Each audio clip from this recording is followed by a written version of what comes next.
একটা লোক MA pass করে যদি তাকে বলা হয় তোমার জীবনের উদ্দেশ্য কি বলো, কি বলবেন? বলতে পারবে? এমএ পাস করছে, তারপর ধরেন আরও বিসিএস করছে, আরও কিছু করছে, তাদের জিজ্ঞাসা করেন যে তোমার জীবনের উদ্দেশ্যটা কি, তুমি বলো, জবাব দিতে পারবে না।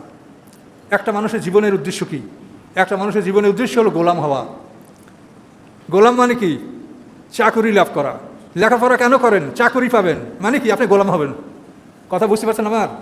আপনি যে লেখাপড়া করছেন এর দ্বারা আপনি কী করবেন? উদ্দেশ্য কি? গোলাম হওয়া। আপনি গোলাম হবেন। একটা রাষ্ট্রের আপনি চাকরি করবেন, আপনি গোলাম হবেন। তো আল্লাহ বলেন যে তোমার জীবনের উদ্দেশ্য হলো গোলাম হওয়া।